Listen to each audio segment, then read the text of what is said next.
ಈ ಲೋಕದಲ್ಲಿ ಎರಡೇ ಕುಟುಂಬಗಳಿರುತ್ತವೆ. ಒಂದು ಆದಾಮನದು, ಇನ್ನೊಂದು ದೇವರದು.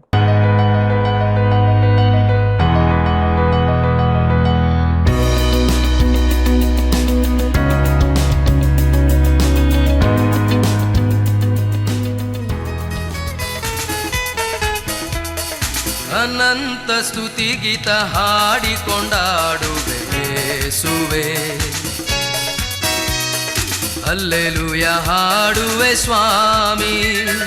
ಜೀವಿತ ಕಾಲದಿ ನಿನ್ನನ್ನು ಸ್ಮರಿಸುವೆ ಯೇಸುವೆ, ಮುಂದೆ ಮುಂದೆ ನಡೆಸು ನೀ ಸ್ವಾಮಿ. ಅನಂತ ಸ್ತುತಿಗೀತ ಹಾಡಿಕೊಂಡಾಡುವೆ ಯೇಸುವೆ, ಹಲ್ಲೆಲೂಯ ಹಾಡುವೆ ಸ್ವಾಮಿ. ಜೀವಿತ ಕಾಲದಿ ನಿನ್ನನ್ನು ಸ್ಮರಿಸುವೆ ಯೇಸುವೆ,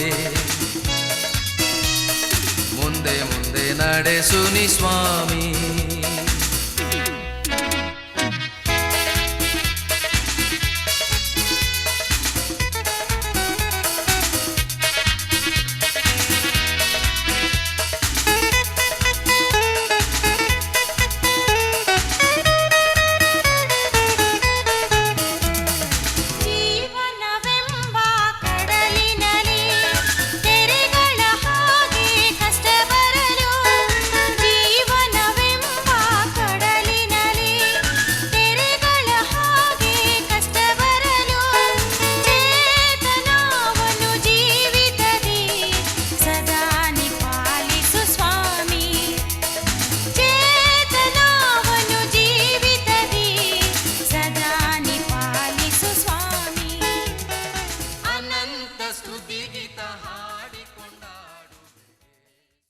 ಪ್ರೀತಿಯುಳ್ಳ ವೀಕ್ಷಕರೇ, ನಿಮ್ಮೆಲ್ಲರಿಗೂ ತುಂಬು ಹೃದಯದ ವಂದನೆಗಳು.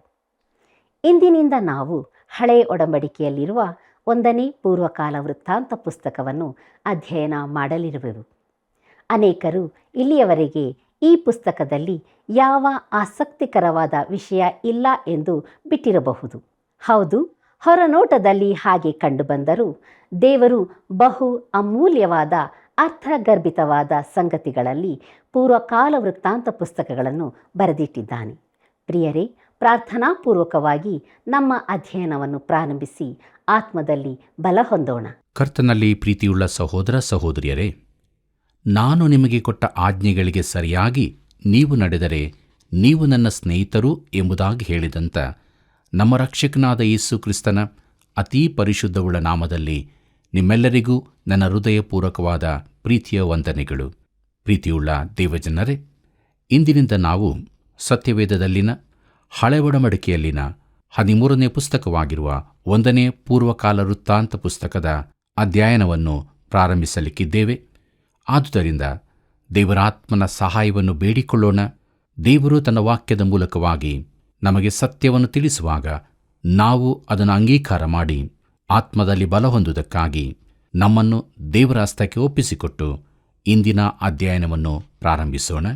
ಪ್ರಿಯರೇ, 1ನೇ ಪೂರ್ವಕಾಲ ವೃತ್ತಾಂತ ಪುಸ್ತಕದ ಪೀಠಿಗೆ ಭಾಗವನ್ನು ನೋಡುವಾಗ ಪೂರ್ವಕಾಲ ವೃತ್ತಾಂತದ ಎರಡೂ ಪುಸ್ತಕಗಳು ಅನೇಕ ವಿಚಾರಗಳಲ್ಲಿ ಒಂದಕ್ಕೊಂದು ಸಮನಾಗಿರುತ್ತವೆ. ಅವೆರಡರಲ್ಲೂ ಸೌಲನಿಂದ ಚಿದ್ಕೀಯನವರೆಗಿನ ಚರಿತ್ರೆಯು ಬರೆಯಲ್ಪಟ್ಟಿದೆ. ಹಾಗಾದರೆ ಪೂರ್ವಕಾಲ ವೃತ್ತಾಂತ ಪುಸ್ತಕಗಳು ಅರಸರುಗಳ ಪುಸ್ತಕದ ದ್ವಿಪತಿಯೋ? ಖಂಡಿತವಾಗಿಯೂ ಅಲ್ಲ. ಪ್ರಿಯರೇ, ಗ್ರೀಕ್ ಭಾಷಾಂತರಕಾರರು ಪೂರ್ವಕಾಲ ವೃತ್ತಾಂತ ಪುಸ್ತಕಗಳಿಗೆ ಬಿಟ್ಟು ಹೋದ ಅಂಶಗಳು ಎಂಬ ತಲೆಬರಹ ಕೊಟ್ಟಿದ್ದಾರೆ. ಇದು ಒಳ್ಳೆಯ ತಲೆಬರಹವೇ, ಆದರೂ ಪೂರ್ತಿಯಾದದಲ್ಲ. ಇತರ ಪುಸ್ತಕಗಳಲ್ಲಿ ಬಿಡಲ್ಪಟ್ಟ ಅಂಶಗಳಿಗಿಂತಲೂ ಹೆಚ್ಚಿನ ಅಂಶಗಳು ಪೂರ್ವಕಾಲ ವೃತ್ತಾಂತದಲ್ಲಿರುತ್ತವೆ. ನಿಜವಾಗಿ ಈ ಪೂರ್ವಕಾಲ ವೃತ್ತಾಂತ ಪುಸ್ತಕಗಳು ಧರ್ಮಶಾಸ್ತ್ರದ ಪುನರುಚ್ಚಾರಣೆಯ ನಿದರ್ಶನವಾಗಿವೆ. ಪ್ರಿಯರೇ, ದೇವರ ವಾಕ್ಯವನ್ನು ಬರೆಸುವುದರಲ್ಲಿ ಸತ್ಯವನ್ನು ವಿಸ್ತಾರವಾಗಿ ತಿಳಿಸುವುದೇ ಪವಿತ್ರಾತ್ಮನ ಮುಖ್ಯ ಉದ್ದೇಶವಾಗಿದೆ ಮತ್ತು ಕೆಲವು ಭಾಗಗಳನ್ನು ಇನ್ನಷ್ಟು ಸವಿಸ್ತಾರವಾಗಿ ತಿಳಿಸುವುದೇ ಆಗಿದೆ. ದೇವರಾತ್ಮನು ಒಂದು ದೂರದರ್ಶಕವನ್ನು ತೆಗೆದುಕೊಂಡು ನಮಗೆ ಸ್ಥಳದ ಸ್ಥೂಲ ಪರಿಚಯವನ್ನು ಪೂರ್ಣವಾಗಿ ತಿಳಿಸಿ ಬಳಿಕ ಕೆಲವು ಭಾಗಗಳನ್ನು ವಿವರವಾಗಿ ತಿಳಿದುಕೊಳ್ಳಲು ಸೂಕ್ಷ್ಮದರ್ಶಕವನ್ನು ಹಿಡಿದುಕೊಂಡಂತಿದೆ. 1 ಮತ್ತು 2ನೇ ಪೂರ್ವಕಾಲ ವೃತ್ತಾಂತಗಳಲ್ಲಿ ಇದೇ ನಡೆದಿರುತ್ತದೆ. ಕರ್ತನಲ್ಲಿ ಪ್ರೀತಿಯುಳ್ಳ ದೇವಜನರೇ, ಧರ್ಮಶಾಸ್ತ್ರದ ಪುನರುಚ್ಚಾರಣೆಯನ್ನು ನಾವು ಹಿಂದೆಯೂ ನೋಡಿರುತ್ತೇವೆ. ಆದಿಕಾಂಡ ಪುಸ್ತಕ 2ನೇ ಅಧ್ಯಾಯದಲ್ಲಿ ಸೃಷ್ಟಿಯ 7 ದಿನಗಳ ವಿವರ ಪುನರುಚ್ಚರಿಸಲ್ಪಟ್ಟಿರುತ್ತವೆ ಮತ್ತು ಅದರಲ್ಲಿನ ಮಾನವನ ಸೃಷ್ಟಿಯ ಕಥೆಯನ್ನು ಎತ್ತಿ ಹೇಳಲಾಗಿದೆ. ಪ್ರಿಯರೇ, ನಾವು ಆದಾಮನ ಸಂತತಿಯವರಾಗಿರುವುದರಿಂದ ನಮಗೆ ಇದು ಪ್ರಾಮುಖ್ಯವಾದದ್ದಾಗಿದೆ. ಧರ್ಮೋಪದೇಶ ಕಾಂಡವು ಧರ್ಮಶಾಸ್ತ್ರಗಳ ಪುನರುಚ್ಚರಣೆಯಾಗಿದೆ. ಧರ್ಮೋಪದೇಶ ಶಬ್ದದ ಮೂಲಾರ್ಥವು ದ್ವಿತೀಯ ಧರ್ಮಶಾಸ್ತ್ರ ಎಂದಾಗುತ್ತದೆ. ಅದು 40 ವರ್ಷಗಳ ಅರಣ್ಯದ ಅನುಭವದ ಬಳಿಕದ ಧರ್ಮೋಪದೇಶಗಳ ವಿವರಣೆಯಾಗಿರುತ್ತದೆ.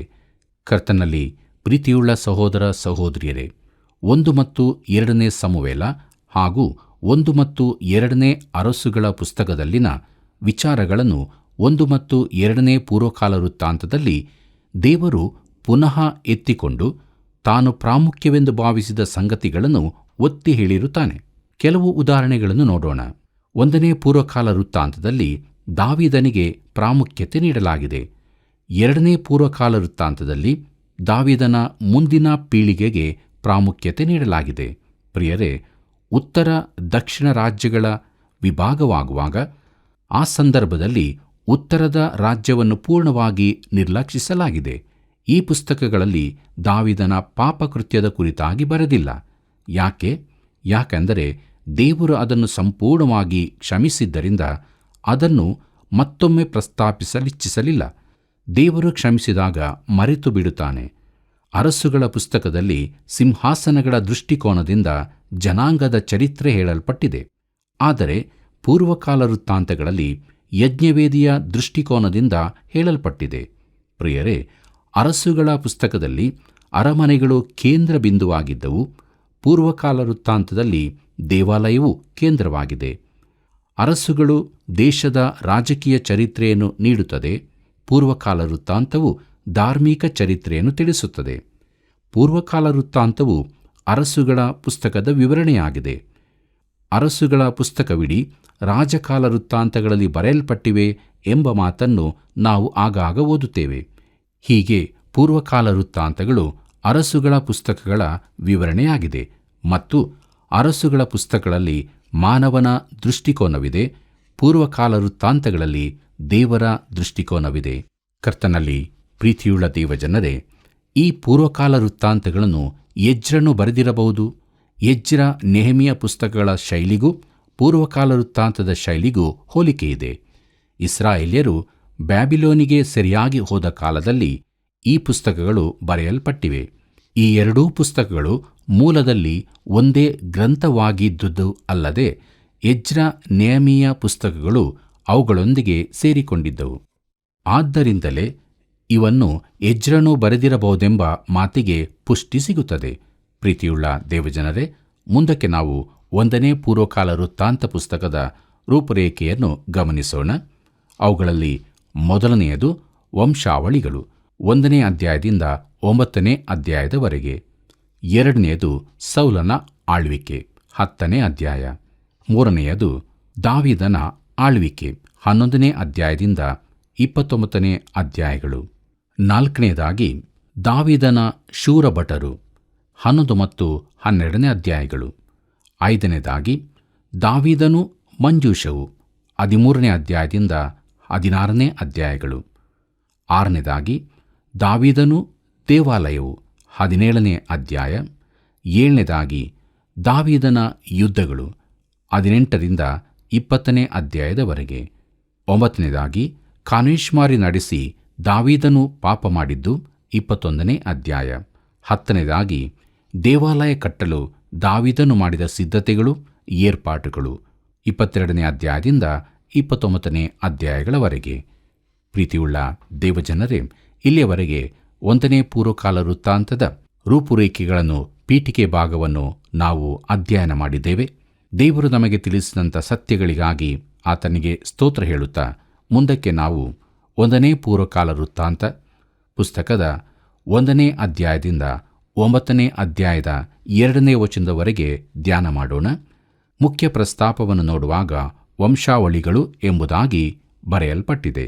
ಪ್ರಿಯರೇ, ಮೊದಲ 9 ಅಧ್ಯಾಯಗಳಲ್ಲಿ ವಂಶಾವಳಿಗಳನ್ನು ನೋಡುತ್ತೇವೆ.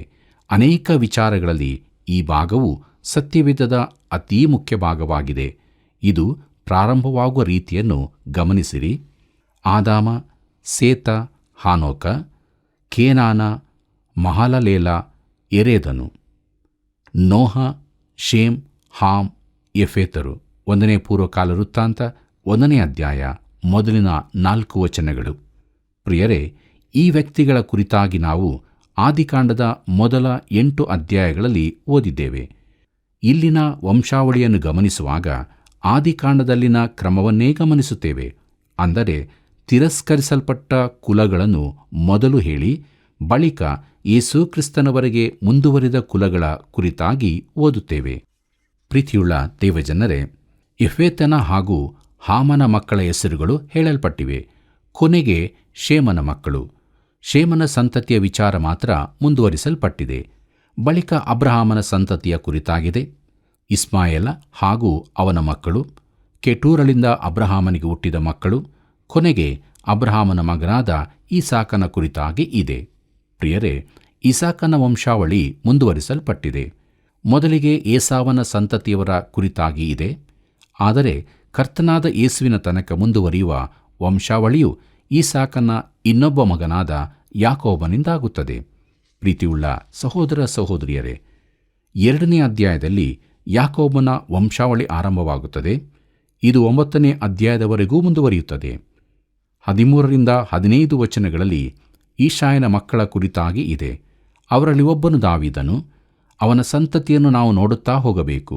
ಯಾಕಂದರೆ ದಾವೀದನ ಸಂತಾನವಾಗಿಯೇ ಕರ್ತನಾದ ಯೇಸು ಮುಂದಕ್ಕೆ ಹುಟ್ಟಿ ಬಂದನು. 3ನೇ ಅಧ್ಯಾಯದಲ್ಲಿ ದಾವೀದನ ವಂಶಾವಳಿಯು ಕೊಡಲ್ಪಟ್ಟಿದೆ. ದಾವೀದನ ಮಕ್ಕಳಲ್ಲಿ ನಾವು ಈವರೆಗೆ ಕೇಳಿರದ ಕೆಲವು ಹೆಸರುಗಳು ಇವೆ. ಅರಸುಗಳ ಪುಸ್ತಕದಲ್ಲಿ ಅವರ ಹೆಸರುಗಳೇ ಬಂದಿರಲಿಲ್ಲ. 1ನೇ ಪೂರ್ವಕಾಲ ವೃತ್ತಾಂತ 3ನೇ ಅಧ್ಯಾಯ 5ನೇ ವಚನವನ್ನು ಗಮನಿಸಿರಿ.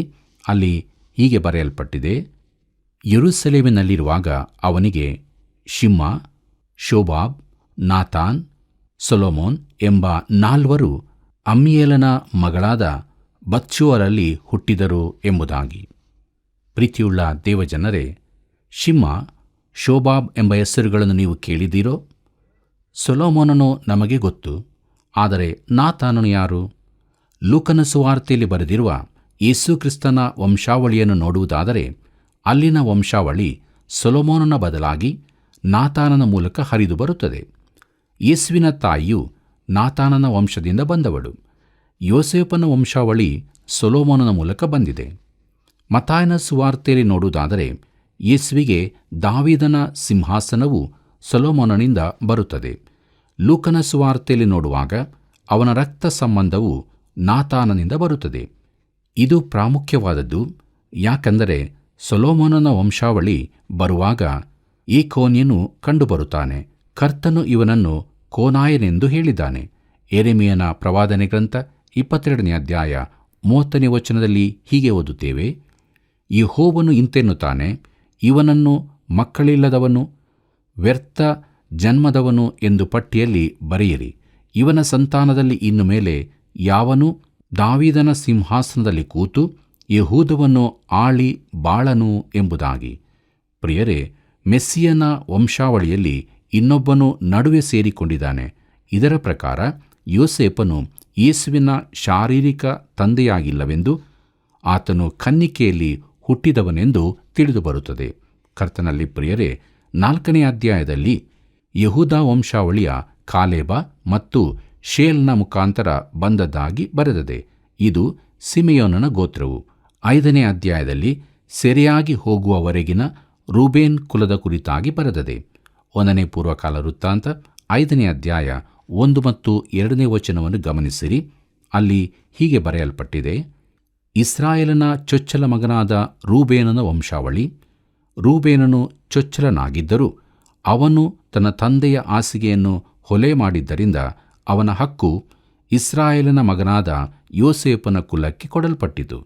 ಆದರೆ ಯೆಹೂದನು ಎಲ್ಲ ಸಹೋದರರಲ್ಲಿ ಪ್ರಬಲನಾದದರಿಂದ ರಾಜ್ಯಾಧಿಕಾರವು ಇವನ ಕುಲಕ್ಕೆ ಬಂದದರಿಂದಲೂ ಯೋಸೇಫನ ವಂಶಾವಳಿಯ ಪಟ್ಟಿಗಳಲ್ಲಿ ಚೊಚ್ಚಲನಿಗೆ ಸಿಕ್ಕತಕ್ಕ ಪಾಲು ಅವನಿಗೆ ಸಿಕ್ಕಿತು ಎಂಬುದಾಗಿ. ಪ್ರೀತಿಯುಳ್ಳ ದೇವಜನರೇ, ಇದರ ಪ್ರಕಾರ ರೂಬೇನನು ಕಳಕೊಂಡ ಚೊಚ್ಚಲತನದ ಹಕ್ಕು ಯಹೂದನಿಗಲ್ಲ, ಯೋಸೇಫನಿಗೆ ಸಿಕ್ಕಿತು ಎಂದಿದೆ. ಆದರೂ ಯಹೂದನು ಪ್ರಬಲನಾಗಿ ಆಳತಕ್ಕವನು, ಅವನ ಕುಲದಿಂದಲೇ ಬಂದನು. ಗಾದ್ ಮತ್ತು ಮನಸ್ಸೆಯ ಅರ್ಧ ಕುಲದವರ ವಂಶಾವಳಿ ಸೆರೆಗೆ ಹೋಗುವವರೆಗೆ ಕೊಡಲ್ಪಟ್ಟಿದೆ. ಕೊನೆಯ ವಚನವು ಸೆರೆಗೆ ಒಯ್ಯಲ್ಪಟ್ಟದರ ಕಾರಣವನ್ನೂ ಕೊಡುತ್ತದೆ. ಮುಂದಕ್ಕೆ 6ನೇ ಸಂಧಿಯಲ್ಲಿ ಯಾಜಕರ ಕುಲವಾದ ಲೇವಿಯರ ಕುರಿತಾಗಿ, ಗೆರ್ಷೋನ್ಯರು, ಕೇಹಾತ್ಯರು ಹಾಗೂ ಮೆರಾರಿಯರ ಕುರಿತಾಗಿ ಹೇಳಿದೆ. 7ನೇ ಸಂಧಿಯಲ್ಲಿ ಇಸ್ಸಾಕಾರ್, ಬೆನ್ಯಾಮೀನ, ನಫ್ತಾಲಿ, ಮನಸ್ಸೆ, ಎಫ್ರಾಯಿಂ ಹಾಗೂ ಆಶೇರನ ಸಂತತಿಯವರ ಕುರಿತಾಗಿ ತಿಳಿಸಿಯದೆ. ಇವರೆಲ್ಲರೂ ಅಶೂರ್ಯಕ್ಕೆ ಸೆರೆ ಹೋದರು. 8ನೇ ಅಧ್ಯಾಯದಲ್ಲಿ ಸೌಲ, ಯೋನಾತಾನರೊಳಗೊಂಡ ಬೆನ್ಯಾಮೀನ್ ಸಂತತಿಯ ಕುರಿತಾಗಿದೆ. ಪ್ರೀತಿಯುಳ್ಳ ದೇವಜನರೇ, ಮುಂದಕ್ಕೆ ನಾವು 1ನೇ ಪೂರ್ವಕಾಲ ವೃತ್ತಾಂತ ಪುಸ್ತಕದ 9ನೇ ಅಧ್ಯಾಯವನ್ನು ಗಮನಿಸೋಣ. ವಂಶಾವಳಿಗಳನ್ನು ಉಳಿಸಿಕೊಂಡದರ ಕುರಿತಾಗಿ ವಿಶೇಷ ಮಾತಿನೊಂದಿಗೆ 9ನೇ ಅಧ್ಯಾಯವು ಪ್ರಾರಂಭವಾಗುತ್ತದೆ. 1ನೇ ಪೂರ್ವಕಾಲ ವೃತ್ತಾಂತ 9ನೇ ಅಧ್ಯಾಯ 1ನೇ ವಚನವನ್ನು ಗಮನಿಸಿರಿ. ಅಲ್ಲಿ ಹೀಗೆ ಬರೆದದೆ: ಎಲ್ಲ ಇಸ್ರಾಯೇಲ್ಯರು ವಂಶಾವಳಿಗಳಲ್ಲಿ ಲಿಖಿತರಾದರು. ಅವರ ಹೆಸರುಗಳು ಇಸ್ರಾಯೇಲ್ಯರ ಅರಸರ ಪುಸ್ತಕದಲ್ಲಿ ಬರೆದಿರುತ್ತವೆ. ಯಹೂದ್ಯರು ದೇವದ್ರೋಹಿಗಳಾದದರಿಂದ ಬಾಬೇಲಿಗೆ ಸೆರೆಯವರಾಗಿ ಹೋಗಬೇಕಾಯಿತು ಎಂಬುದಾಗಿ. ಪ್ರೀತಿಯುಳ್ಳ ಸಹೋದರ ಸಹೋದರಿಯರೇ, ಬಹುಶಃ ಇಸ್ರಾಯೇಲ್ಯರ ಪ್ರತಿಯೊಂದು ಕುಲದ ವಂಶಾವಳಿಯು ದೇವಾಲಯದಲ್ಲಿ ಪ್ರದರ್ಶಿಸಲ್ಪಟ್ಟಿತು. ಅವರು ಸೆರೆಗೆ ಒಯ್ಯಲ್ಪಡುವವರೆಗೂ ಅದು ಪ್ರಕಟಿಸಲ್ಪಡುತ್ತಿತ್ತು. ಆದರೆ ಈ ವಂಶಾವಳಿ ಪಟ್ಟಿಗಳು ಉಳಿಸಲ್ಪಟ್ಟು ಯೆರೂಸಲೇಮಿಗೆ ತರಲ್ಪಟ್ಟವು. ಹಿಂದೆ ಬಂದ ಉಳಿಕೆಯವರು ದೇವಾಲಯವನ್ನು ಜೀರ್ಣೋದ್ಧಾರ ಮಾಡಿ ಕಟ್ಟಿದಾಗ ಈ ವಂಶಾವಳಿ ಪಟ್ಟಿಗಳು ಅಲ್ಲಿದ್ದವು. ಯೇಸು ಹುಟ್ಟುವ ಕಾಲದಲ್ಲೂ ಈ ವಂಶಾವಳಿ ಪಟ್ಟಿಯು ಇದ್ದು, ಆತನ ವೈರಿಗಳು ದೇವಾಲಯದೊಳಕ್ಕೆ ಹೋಗಿ ಆತನ ವಂಶಾವಳಿಯನ್ನು ಪರೀಕ್ಷಿಸಿದ್ದಿರಬಹುದು. ನಾವು ಹೇಳಿದಂತೆ ಮತ್ತಾಯನ ಸುವಾರ್ತೆಯಲ್ಲಿ ಯೋಸೇಫನ ವಂಶಾವಳಿ ಇದ್ದು, ಅವನಿಂದ ಸಿಂಹಾಸನದ ಬಾಧ್ಯತೆಯು ದೊರಕಿದ್ದಾಗಿತ್ತು. ಲೂಕನ ಸುವಾರ್ತೆಯಲ್ಲಿ ಮರಿಯಳ ವಂಶಾವಳಿಯಿದ್ದು, ಅದರಿಂದಾಗಿ ಆತನಿಗೆ ರಕ್ತ ಸಂಬಂಧವಾಗಿ ದಾವೀದನ ಸಿಂಹಾಸನದ ಬಾಧ್ಯತೆ ದೊರಕಿತು.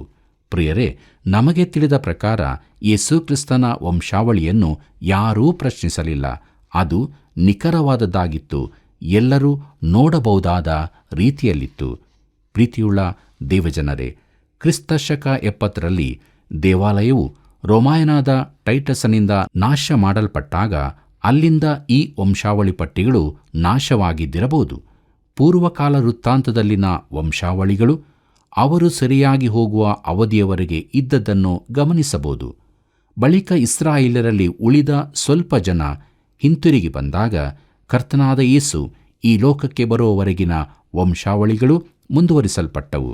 ಪ್ರಿಯರೇ, ಆತನ ಜೀವಿತಾವಧಿಯ ಬಳಿಕ ಈ ದಾಖಲೆಗಳು ಮಾಯವಾದವು. ಯಾಕಂದರೆ ಯೇಸು ಮಾನವರಲ್ಲಿ ಪೂರ್ಣ ಮಾನವನಾಗಿದ್ದಾನೆಂಬುದನ್ನು ಸ್ಥಾಪಿಸುವುದು ದೇವರ ಉದ್ದೇಶವಾಗಿತ್ತು.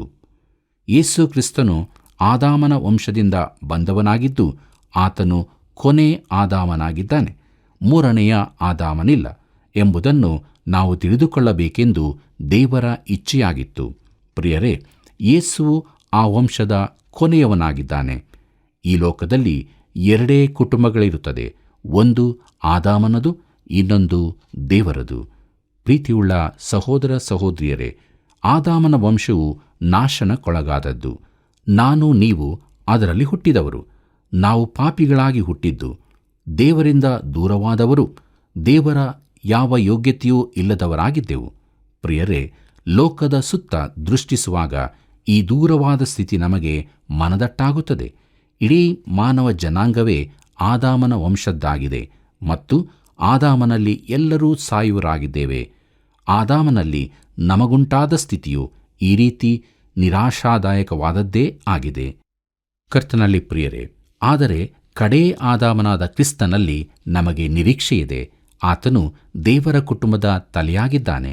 ದೇವರು ಆತನಲ್ಲಿ ಒಂದು ಪೂರ್ಣ ಎರಡನೇ ಕುಟುಂಬವನ್ನು ಕಟ್ಟುವುದರಿಂದ ಈತನು ಎರಡನೆಯ ಆದಾಮನೆಂದು ಕರೆಯಲ್ಪಟ್ಟಿದ್ದಾನೆ ಮತ್ತು ಈ ವಂಶಾವಳಿಯು ಆತ್ಮನಿಂದ ಹುಟ್ಟಿದಾತನ ತನಕ ವಿಸ್ತರಿಸುತ್ತದೆ.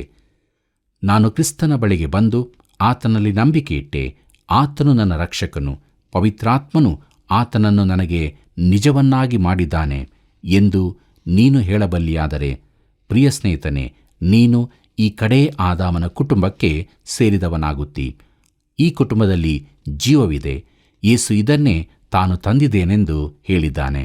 ಯೋಹಾನ ಬರೆದ ಸುವಾರ್ತೆ 10ನೇ ಅಧ್ಯಾಯ 10ನೇ ವಚನದಲ್ಲಿ ಹೀಗೆ ಓದುತ್ತೇವೆ, ಅವುಗಳಿಗೆ ಜೀವವು ಇರಬೇಕೆಂತಲೂ ಆ ಜೀವವು ಸಮೃದ್ಧಿಯಾಗಿರಬೇಕೆಂತಲೂ ನಾನು ಬಂದಿದ್ದೇನೆ ಎಂಬುದಾಗಿ. ಪ್ರಿಯರೇ, ಈ ಜೀವವು ಕೇವಲ ಇರುವಿಕೆಯಾಗಿಯೂ ಅಮಲುಗಳ ಸಂತೆಯಾಗಿಯೂ ಇರದಂತೆ ಆತನು ಮಾಡುತ್ತಾನೆ. ಆತನೊಂದಿಗೆ ಪ್ರಯಾಣವು ಪರಲೋಕದಲ್ಲಿ ಕೊನೆಗೊಳ್ಳುತ್ತದೆ. ಅದು ಆತನಿರುವ ಸ್ಥಳವೇ ಆಗಿದೆ. ದೇವರಿಗೆ ಮಹಿಮೆಯಾಗಲಿ. ಪ್ರಿಯರೇ, 9ನೇ ಅಧ್ಯಾಯದಲ್ಲಿನ ಉಳಿದ ಭಾಗವು ಲೇವಿ ಕುಲದ ವಿವರಣೆಯಾಗಿರುತ್ತದೆ. 1ನೇ ಪೂರ್ವಕಾಲ ವೃತ್ತಾಂತ 9ನೇ ಅಧ್ಯಾಯ 2ನೇ ವಚನವನ್ನು ಗಮನಿಸಿರಿ.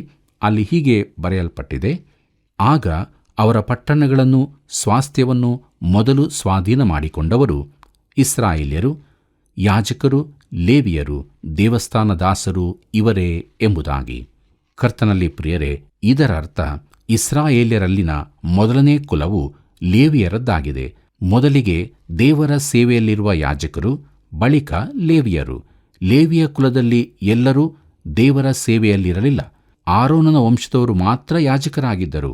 ಉಳಿದವರು ದೇವಾಲಯವನ್ನು ಕಾಯುವವರಾಗಿದ್ದರು. ಪ್ರಿಯರೇ, ಆ ಬಳಿಕ ದೇವಸ್ಥಾನ ದಾಸರ ಕುರಿತಾಗಿ ಹೇಳಿಯದೆ ಅವರು ಗುಲಾಮರೂ ಕೂಡ ಆಗಿದ್ದಿರಬಹುದು. ಇಸ್ರಾಯೇಲ್ಯರಲ್ಲಿ ಗುಲಾಮ ಪದ್ಧತಿ ಇತ್ತೋ ಎಂಬ ಪ್ರಶ್ನೆ ಬರುತ್ತದೆ. ಇದ್ದಿರಬಹುದು, ಆದರೆ ತಮ್ಮ ಕುಲದವರೇ ಆಗಿರಲಿಲ್ಲ. ಗಿದ್ಯೋನ್ಯರು ಈ ಥರದವರೇ ಆಗಿದ್ದರು. ಅವರನ್ನು ದೇವಾಲಯದ ಸೇವೆಯಲ್ಲಿ ಉಪಯೋಗಿಸಿಕೊಳ್ಳುತ್ತಿದ್ದರು.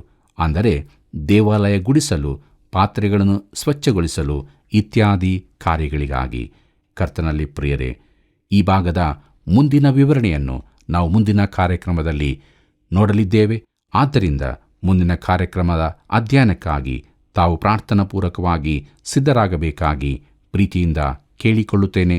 ಪ್ರೀತಿಯುಳ್ಳ ಸಹೋದರ ಸಹೋದರಿಯರೇ, ದೇವರ ವಾಕ್ಯವು ನಮ್ಮ ಸಂಗಡ ಮಾತನಾಡಿದೆ. ಯೇಸು ಕ್ರಿಸ್ತನು ನಮಗೆ ಜೀವವಾಗಿದ್ದಾನೆ. ಆತನಲ್ಲಿ ನಮ್ಮ ಜೀವವಿದೆ. ಆದ್ದರಿಂದ ಇಹಲೋಕದ ನಮ್ಮ ಜೀವಿತದಲ್ಲಿ ನಾವು ಯೇಸು ಕ್ರಿಸ್ತನನ್ನು ಸ್ವಂತ ರಕ್ಷಕನಾಗಿ ಅಂಗೀಕಾರ ಮಾಡಿಕೊಂಡು ಜೀವವನ್ನು ಹೊಂದಿದವರಾಗಿ ನಿತ್ಯ ಜೀವದ ನಿರೀಕ್ಷೆಯಲ್ಲಿ ಜೀವಿಸೋಣ. ಮುಂದೊಂದು ದಿನ ಆತನೊಂದಿಗೆ ನಿರಂತರವಾಗಿ ಜೀವಿಸೋಣ. ಹೀಗಾಗುವಂತೆ ದೇವರು ತಾನು ನಮಗೆ ಸಹಾಯ ಮಾಡಿ ನಡೆಸಲಿ. ಕರ್ತನ ಕೃಪೆಯು ಸದಾ ನಿಮ್ಮ ಸಂಗಡ ಇರಲಿ. ಪ್ರಿಯರೇ, ಸತ್ಯವೇದದ ಇತರ ಪುಸ್ತಕಗಳಲ್ಲಿ ಬಿಡಲ್ಪಟ್ಟ ಅಂಶಗಳಿಗಿಂತಲೂ ಹೆಚ್ಚಿನ ಅಂಶಗಳು ಪೂರ್ವಕಾಲ ವೃತ್ತಾಂತದಲ್ಲಿ ಇದೆ. ದೇವರ ವಾಕ್ಯವನ್ನು ಬರೆಸುವುದರಲ್ಲಿ ಸತ್ಯವನ್ನು ವಿಸ್ತಾರವಾಗಿ ತಿಳಿಸುವುದೇ ಪವಿತ್ರಾತ್ಮನ ಮುಖ್ಯ ಉದ್ದೇಶವಾಗಿದೆ. ದೇವರು ವಂಶಾವಳಿಗಳ ಮೂಲಕ ತಿಳಿಸಿದ ಸತ್ಯಗಳನ್ನು ನಮ್ಮದಾಗಿ ಮಾಡಿಕೊಂಡು ಅನುದಿನವೂ ದೇವರ ವಾಕ್ಯಕ್ಕೆ ವಿಧೇಯರಾಗಿ ಜೀವಿಸೋಣವೇ? ದೇವರ ವಾಕ್ಯವು ನಿಮ್ಮೆಲ್ಲರಲ್ಲಿ ಸಮೃದ್ಧಿಯಾಗಿ ವಾಸಿಸಲಿ. ಬನ್ನಿರಿ, ಪ್ರಾರ್ಥನೆ ಮಾಡೋಣ. ಪರಮ ಪ್ರೀತಿಯ ತಂದೆಯೇ, ನಿನ್ನಾಮಕನಂತ ಸ್ತೋತ್ರವಾಗಲಿ. ಸರ್ವಸೃಷ್ಟಿಕರ್ತನು ದಯಾಮಯನು ನೀನೇ ಆಗಿದ್ದಿ. ಕುಟುಂಬವು ನಿನ್ನ ಕಣ್ಮಣಿಯಾಗಿದೆ ಕರ್ತನೆ. ಸ್ವಾಮಿ, ಈ ಲೋಕದಲ್ಲಿ ನಮಗೆ ಸುಂದರವಾದ ಕುಟುಂಬವನ್ನು ಕೊಟ್ಟಿದ್ದಿ. ಹೇಗೂ ಸ್ವಾಮಿ, ನಾವು ನಿನ್ನ ಮಗನನ್ನು ಅಂಗೀಕರಿಸಿ ನಿನ್ನ ಕುಟುಂಬದಲ್ಲಿ ಸೇರುವಂಥ ಸೌಭಾಗ್ಯವನ್ನು ನಮ್ಮೆಲ್ಲರಿಗೆ ದಯಪಾಲಿಸಬೇಕೆಂದು ಬೇಡಿಕೊಳ್ಳುತ್ತೇನೆ. ಹೌದು ಕರ್ತನೆ, ಈ ವಾಕ್ಯದ ಮೂಲಕವಾಗಿ, ಈ ಅಧ್ಯಯನದ ಮೂಲಕವಾಗಿ ನಾವು ನಿನ್ನನ್ನು ಅಂಗೀಕರಿಸಿಕೊಂಡು ನಿನ್ನ ಕುಟುಂಬದಲ್ಲಿ ಪಾಲನ್ನು ಹೊಂದಿಕೊಂಡು ನಿನ್ನ ಮಕ್ಕಳಾಗಿ ಜೀವಿಸುವಂಥ ಭಾಗ್ಯವನ್ನು ದಯಪಾಲಿಸಬೇಕೆಂದು ನಮ್ಮ ರಕ್ಷಕನಾದ ಯೇಸು ಕ್ರಿಸ್ತನ ಪರಿಶುದ್ಧವಾದ ನಾಮದಲ್ಲಿ ಬೇಡಿ ಹೊಂದಿದ್ದೇವೆ ಸ್ವಾಮಿ. ಆಮೇನ್. ಪ್ರಿಯ ವೀಕ್ಷಕರೇ, ಒಂದು ಪೂರ್ವಕಾಲ ವೃತ್ತಾಂತದ ಮೊದಲ ಅಧ್ಯಯನವು ಎಷ್ಟೊಂದು ಆಸಕ್ತಿದಾಯಕವಾಗಿತ್ತಲ್ಲವೇ? ಮುಂದಿನ ಅಧ್ಯಯನಕ್ಕಾಗಿ ನೀವು ಸಿದ್ಧರಾಗಿರಿ, ಇತರರನ್ನು ಸಿದ್ಧಪಡಿಸಿರಿ. ಈ ಸೇವೆಯ ಅಭಿವೃದ್ಧಿಗಾಗಿ ತಪ್ಪದೆ ಕರೆ ಮಾಡಿರಿ. ವಂದನೆಗಳು.